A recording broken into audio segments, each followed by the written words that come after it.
As India celebrates the Festival of Lights, Diwali, here's WION's special segment for you to enjoy the festivities of the most awaited time of the year. Wishing everyone a happy Diwali. We hope this brightens up your day. Take a look and enjoy.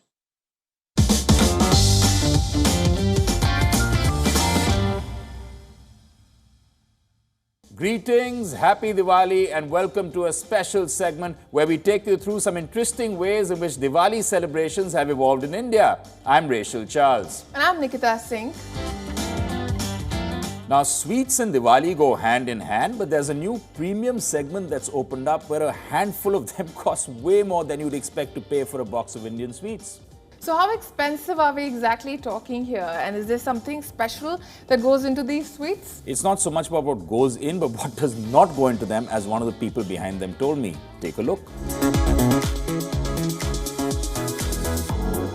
Starting at 100 rupees and going up to 500 rupees for a single piece, these sweets cater to a clientele that clearly wants the aftertaste of their gifting gestures to be remembered well after Diwali. What is it that goes into some of your mithai? What is it that justifies the cost and the whole packaging and everything around it? I'll tell you what doesn't go into a mithai is color, essence, flavoring, preservatives, powdered milk. So what we've done is, in terms of our ingredients, we've kept it very, very simple. Within even a badam or a pista, there are many different qualities that you can get. A lot of people try to mask those qualities with a flavor. Whereas for us, what we do is we just make sure that we have the right kind of a quality of that nut, for example, and that gives all the flavor. Some high-end mithai brands have also started experimenting with unique flavor profiles that appeal to the growing Indian artisanal palate. We have all the ingredients and taste and basis of our sweets, Indian and traditional, and we have mixed them with international flavors. Like we have creme de la coco, in which we are flavoring passion fruit inside our coconut base. We have cashew one, wherein it is a version of kaju katli, wherein we are infusing our salted caramel. We are having tiramisu version in khoya. Exquisite packaging is also a given. Since a large part of gifting for the large-hearted is about the show and presentation, these brands have found favorable ways to warm up to that. Our designs which we have on the boxes are of all Indian motifs, and one of the boxes have the palace of the Bikaner on there, and colors and floral patterns all are from India only. They are a bit steep, but sometimes you have to just pay for exclusivity or something fancy, but it's good. The sweets are nice.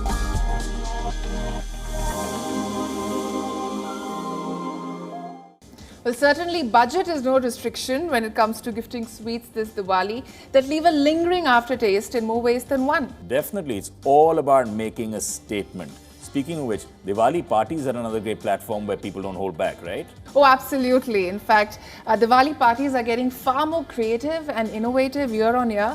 We have quirky themes and exciting larger-than-life decor and cuisine from across the globe. And that seems to be opening up some fantastic opportunities for decorators and caterers. Oh, absolutely. In fact, we do have caterers and decorators who've shared some really interesting insights and anecdotes with us.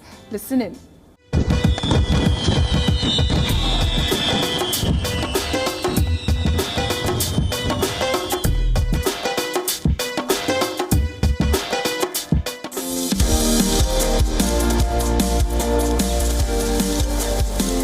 Catering company, we've actually seen Diwali evolve in the past 5 years, from being traditional to modern, and actually now going back to traditional. Initially, we were very traditional in terms of, having all sorts of Indian desserts and Indian food, and then we realized people actually saying that we're so bored of Indian food, we only want to do European. It's all right even if you're serving us the ravioli and the risottos of the world, but it does not matter even if it's Diwali, that's what we want. But now we're actually moving towards a more fusion concept, which is wild Indian. So we're actually teaming up, erstwhile Indian dishes with something more European, but retaining the authenticity. Themes in decor for Diwali parties have also seen a change in the past couple of years.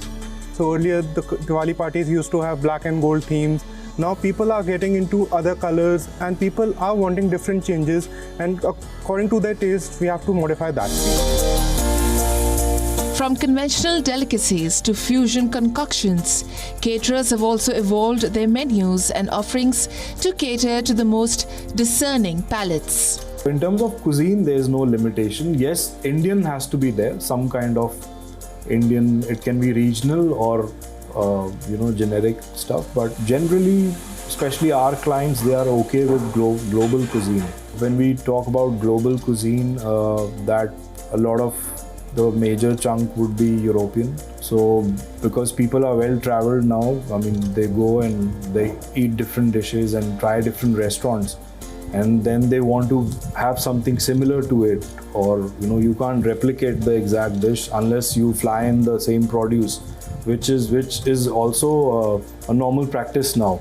In terms of bizarre requests, there have been many that I can talk about, many that I cannot talk about. But back in the day when truffles weren't, fresh truffles they were basically in vogue, but they weren't really available in Delhi per se. One of our very, very dear clients, and he said that, look, I don't care how you get me truffles, but you have to get me truffles. After we fixed the budget, people start sending us photos, okay, do this, please add this.